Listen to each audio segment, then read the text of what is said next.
to rest. The sleepwalkers in my mind. It's not your job to play God when the graveyard comes back to life.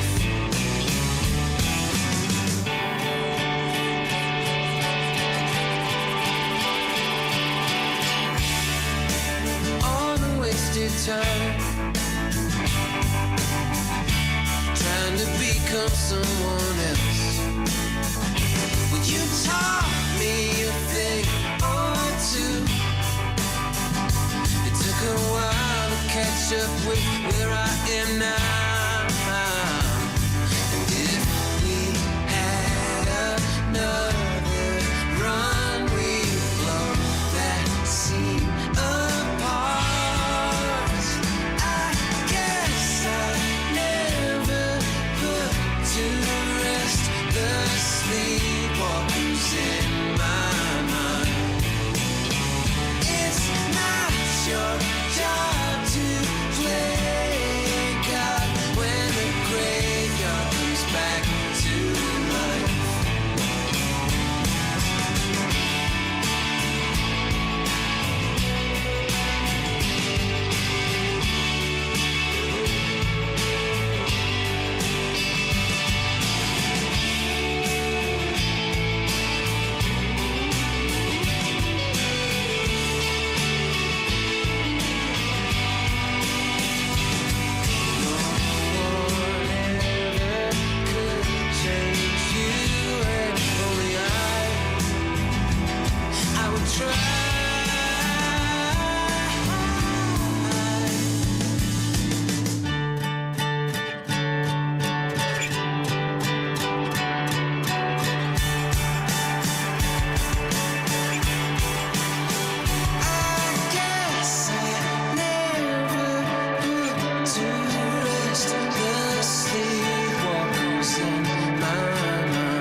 Chris Koza off SoundCloud, Sleepwalkers. That track just caught me. I thought it was really cool. Before that, we heard Fox Grin off their album Dusk in White. Ben Andrews, brand new album, solo debut. It's called One Piece at a Time. We heard Stairs to the Roof. And we started with a band called Middle Life with the track If I Was You. It's this week's Invisibles. Radio Dead Air. Lots more to come. I don't know what I just did with my mouth there.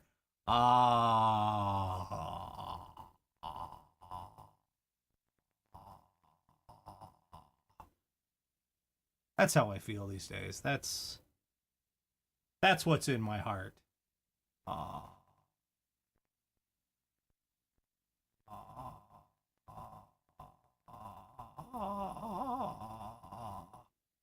That's the sound of me.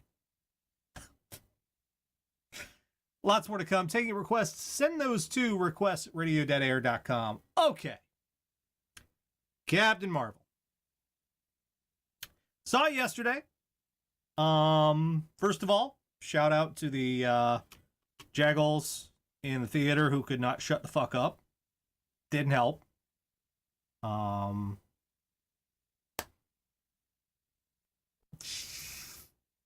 It's that whole thing about the communal experience of the theater. And normally the communal experience of the theater is a jaghole who won't shut up during the movie that you paid for. That you paid for not matinee prices. So that's one thing Don't tell me about the communal experience of the theater when I've got a guy right next to me narrating the fucking movie for the person next to him. I don't need a commentary track. Thank you.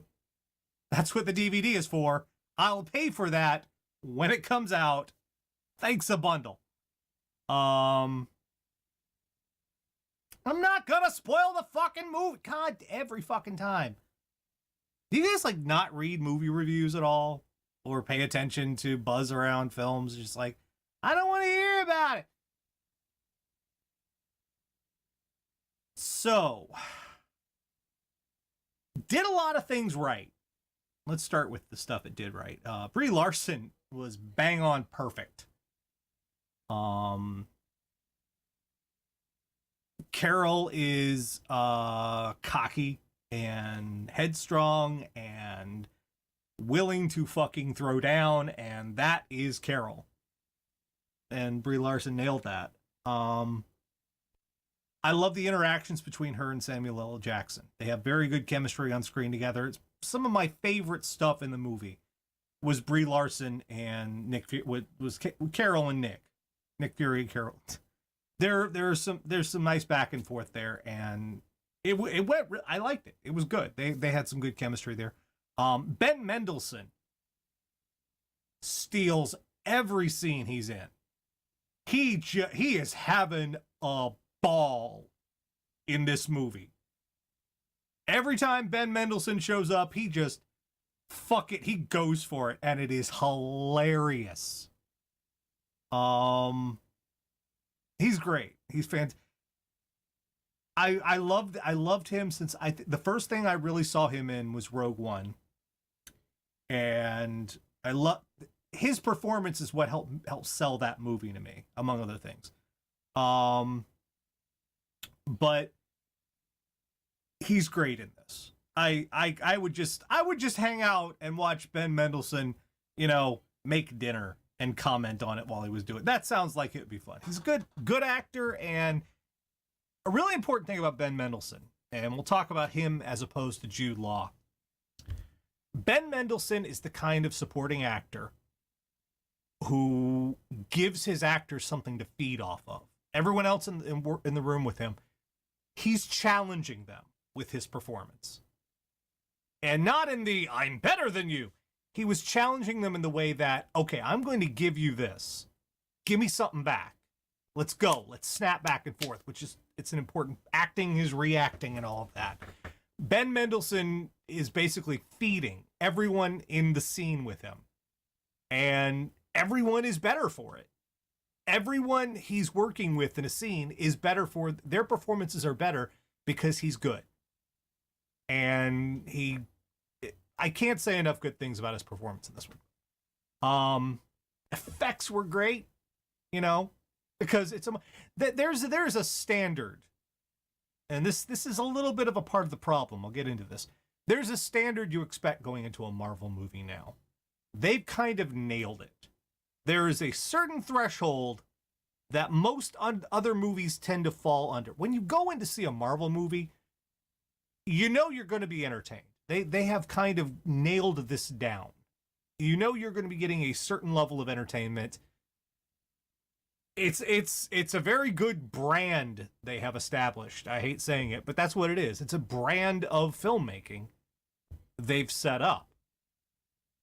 So when you go in, you're at least getting this base level of value of entertainment. You're going in and you're going to have fun. And this was fun. This had a lot of fun moments in it. And overall, it was pretty good. It was pretty good. And that's the problem. If this was any other movie, separate from the Marvel franchise, separate from the Marvel name, I'd be perfectly cool right there. The trouble is, we've seen what else they can do. And these films are kind of part of each other. And they don't really stand alone very well. So they kind of beg comparison, whether they like it or not.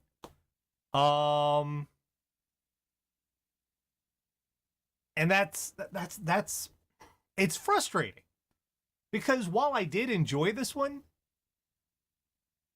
it didn't feel like enjoy it enough to go to a theater and listen to someone next to me while I'm watching the movie narrate it for their friend who is also watching the movie right next to them. Again, commentary tracks, people are paid for those. I didn't pay you for it. Why are you trying to give me one?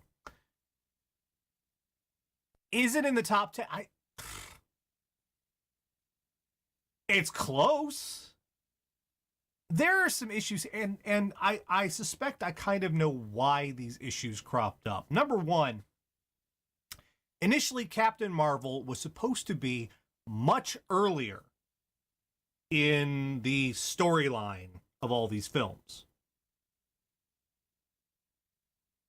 And pre-production obviously got started on that, and they're like, okay, here's where Captain Marvel fits in, here's where Black Panther fits in, here's where Avengers 3 fits in, here's where, what do you mean Sony just gave us back Spider-Man?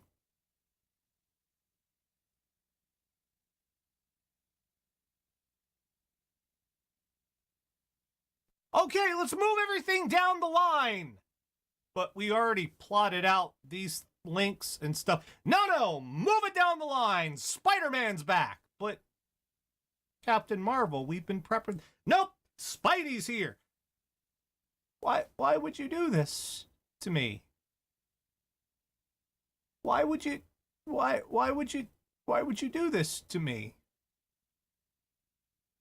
Why? And that's a problem. Another thing I noticed in the credits to Captain Marvel is there are 5 screenwriters. Now, I want to stress, in the business of making movies, having 5 screenwriters is not automatically a bad thing. Lots of really great movies have had an initial script and then polishing, and then someone else came in to add to it and they changed things. It happens. But it does not happen often. And that's a little bit of a red flag. And I think the reason there were 5 screenwriters was because they had to move Captain Marvel down the line, not once, but twice. Not once, but twice. Because first, they slammed in Spider-Man Homecoming. And then they did an Ant-Man sequel. And both of those pushed Captain Marvel down the line, which meant stuff had to be reshuffled, and other movies did things which might affect this movie, so we're gonna have to rewrite this, and we're gonna have to fix this, and we're gonna make so that may have had some impact on this. And the main problem, Captain Marvel has 2 very different themes and plot lines going on at the same time. Again, not an unusual thing in movies. This can happen. But normally those themes and plot lines interweave and they play off each other and they complement each other. In this one, they're competing. First, you have, on one side, you have Carol and her story and her establishing herself and her identity and, you know, her place in everything and finding herself. That's very important. But it's competing for air with the Skrull and Kree plot line, which is also very developed. But the trouble is that they're not feeding each other, they're starving each other. To the point where sometimes it's like the Skrulls take over the movie entirely and they're undercutting Carol's story. And I think that got added in later. And the reason I think that got added in later, speculation, but stay with me, Skrulls were a Fox thing. I haven't confirmed this, but this may have, it would have been a fight because the Skrulls were attached to the Fantastic Four, but they're also kind of attached to the Avengers. But in any event, the Skrulls plot line they have, I do like what they did with it. It's different. It's definitely different for the Skrulls. However, it was trying to say something, and it was trying to say something important. And Carol's storyline is trying to say something, and it was trying to say something important. And there wasn't room for either one to grow independently because they were fighting each other the whole way through the movie. And it was frustrating because I could see glimmers of what they were trying to do with each one. And I'm like, wow, that could be. Nope. So that was a problem. It wasn't a death knell. And I want to point out, this was not a bad movie. This is pretty good. Nothing here sucked. Nothing sucked. Well, one thing sucked. And people have differing opinions on this, but for me, one thing really sucked. As good as Ben Mendelsohn was, Jude Law just didn't belong here. Oh my God. I didn't like him here. He tried. I could tell he was trying, but this was not his kind of movie. This was not his wheelhouse. He was out of his element. Because for one thing, the hell was his name? Exactly. You don't even know what Jude Law's character's name is until like the last 20 minutes, and I've forgotten. He's not anything significant. He doesn't give anybody anything to play off of. He's not a very, as much as Ben Mendelsohn is a very giving actor, Jude Law doesn't give you much. And this is a little complicated by the fact that they threw Ronan the Accuser in here. You remember him, Guardians of the Galaxy, Lee Pace? And I can't tell you why. Because if you had substituted Ronan with a generic Kree general, nothing would have changed. This doesn't even develop his character going towards Guardian of the Galaxy. He's just there, and he's got a couple holocalls, and then he has one scene, and he's done.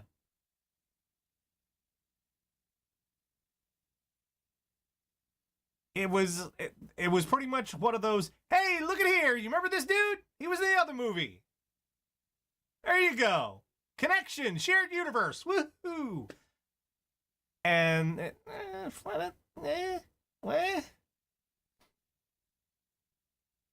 And I was sitting there thinking, if they'd put Lee Pace and Ronan in place of Jude Law and what the fuck his name, that would have been something better to see. Jude Law was sucking all the air out of the room. He just was. He wasn't. I've seen Jude Law do great things. I love Gattaca. Gattaca is one of my all-time favorite sci-fi films. Which has its own problems, believe you me, but still a great film. I've seen Jude Law perform great. This just wasn't his, this wasn't his neighborhood. He didn't know the terrain. He had to pull out Google Maps to get around town. You ever done that? Ever gone to a convention, a strange city, and you're walking around and you've got your phone out with Google Maps on it and you look like a dork, but you got to because you don't know where anywhere he is? That was Jude Law in this movie. He didn't gel.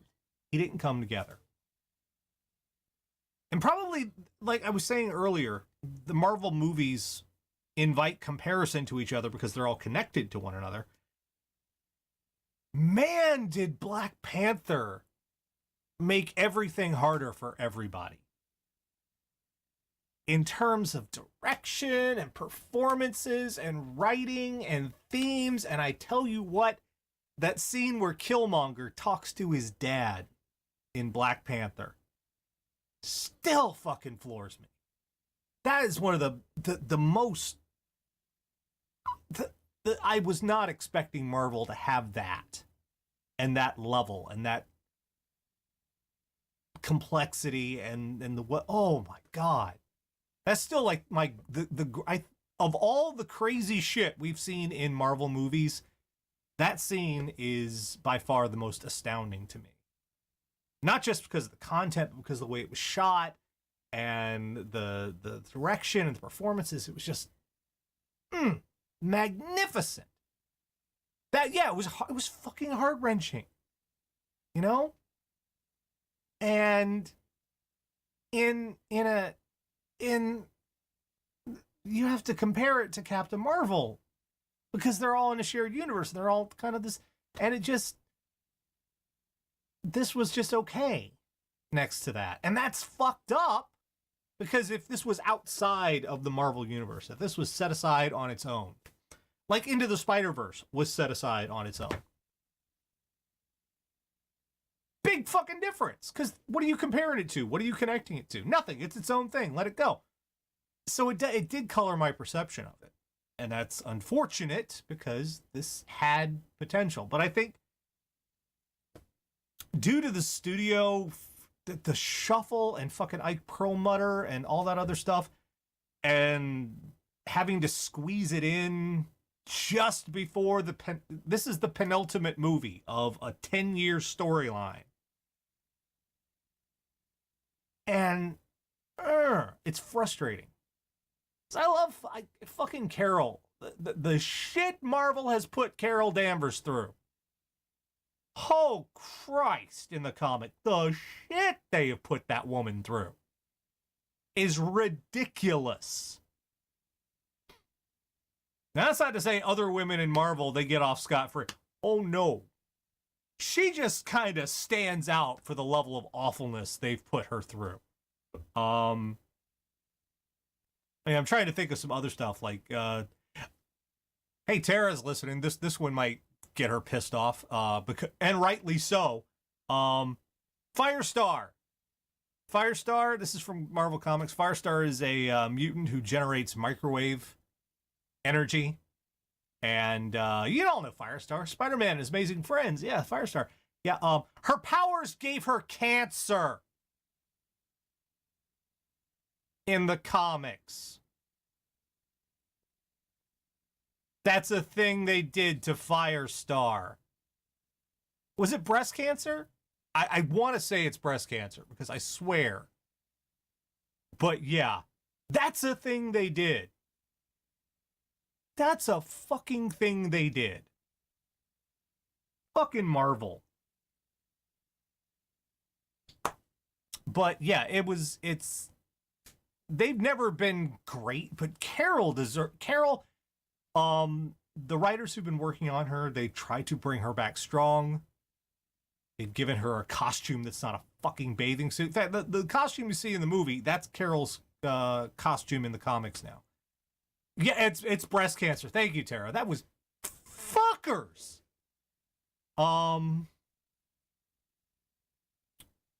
But yeah, I wanted this to be a knockout. I wanted to get blown back in my seat because I've seen what's capable for these movies now, the themes and what they can say and how they can say it.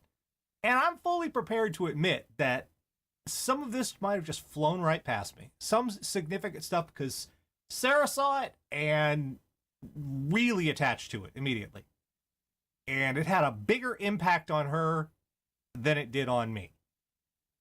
So I'm fully prepared to admit that maybe I wasn't getting everything here. And that's fair. But I'm just fucking Black Panther spoiled me, man. 'Cause that just I feel like there was a lot of competing things going on here. I felt like she kind of got this film kind of got screwed by the studio. What with the Spider-Man bullshit. But yeah, there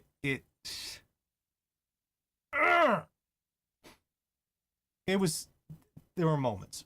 In general, is it a good movie? Yeah. It's fun. There's some good performances. I tell you what, Brie Larson and Samuel L. Jackson are fun together. They've got some good moments, and it's good. It's fun to watch.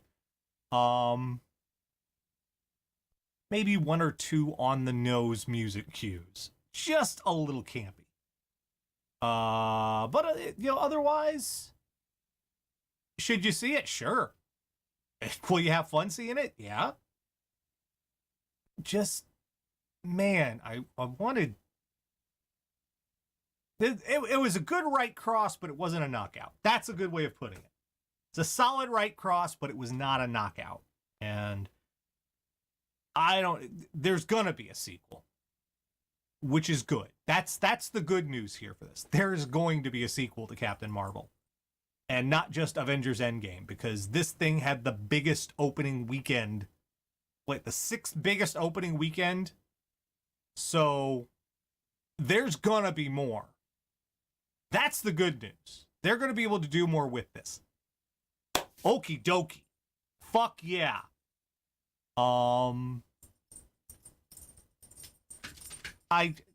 It could have been more. And I'm a little frustrated with them. Because I wanted more. Give me more. The sequel's going to be coming.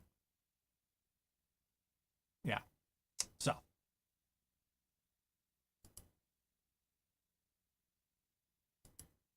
Oh, yeah, Sarah's pointing out. I want to point out Firestar got breast cancer from her own powers. Again, during Marvel Divas, which is the most insulting title Marvel could have possibly released to appeal to women.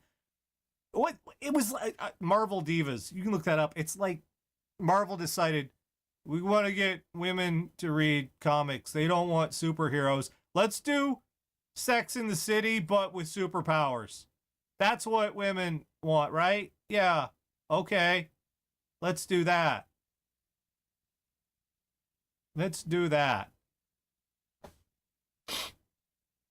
Yeah. So anyway, Captain Marvel, should you see it? Hell yeah. It's a fun time. Just ramp it up. Come on, you've got a sequel coming. You got a sequel coming. All that fucking money, ramp that shit up. Because if what we're hearing is true, and that Chris Evans is bailing out as Steve, we're going to need a new big spotlight superhero to take over the Marvel universe. Captain Marvel. So ramp it up. Next time, no more of this shuffling bullshit. No more 5 screenwriters. Drill down. Get. Yeah. Yeah. So good, but not great. But still good. And that's the thing you have to remember about this. With a Marvel movie, it's still good. You're getting something good. That's fine. Because if this is like what you would consider the tier, and trust me, there are way worse films. Incredible Hulk. There are way worse films in the Marvel roster. Worse. If this is, okay, if this is like 8 out of 10, I guess, that's still really good compared to Marvel's stuff. Everybody else is kind of sad. Although we do have Shazam coming, and I'd like to see DC finally get their shit together, Wonder Woman notwithstanding. I would like to see them get their shit together, please. Thank you. Get Dark World. Well, Thor the Dark World, it's not terrible. It's just, it ends up being a little Phantom Menace-y, Or maybe a little, just kind of, it gets a little Tolkien for some damn reason. And yeah. So, anyway, lots more to come tonight. We talked about that. Did I like it? Yeah, I liked it. Just wanted to love it. But I still liked it. There's a lot of good things going on there. Just, I wanted... sequel. Knockout. Fucking... knock 'em.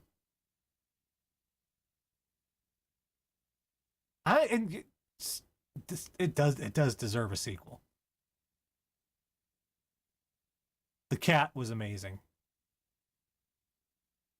That shit was fucked up. You're not going to look at your cat the same way again. I'll put it that way. Fucking Goose. You're not going to... Holy shit. All right. By request. And if you have requests, you can send those to requests at radio.air.com. A little minute work. Get us rolling tonight. Stay tuned. We have live What the Fuck is Wrong with You coming on the way, about an hour. And a whole bunch of other stuff coming. Do enjoy radio.air.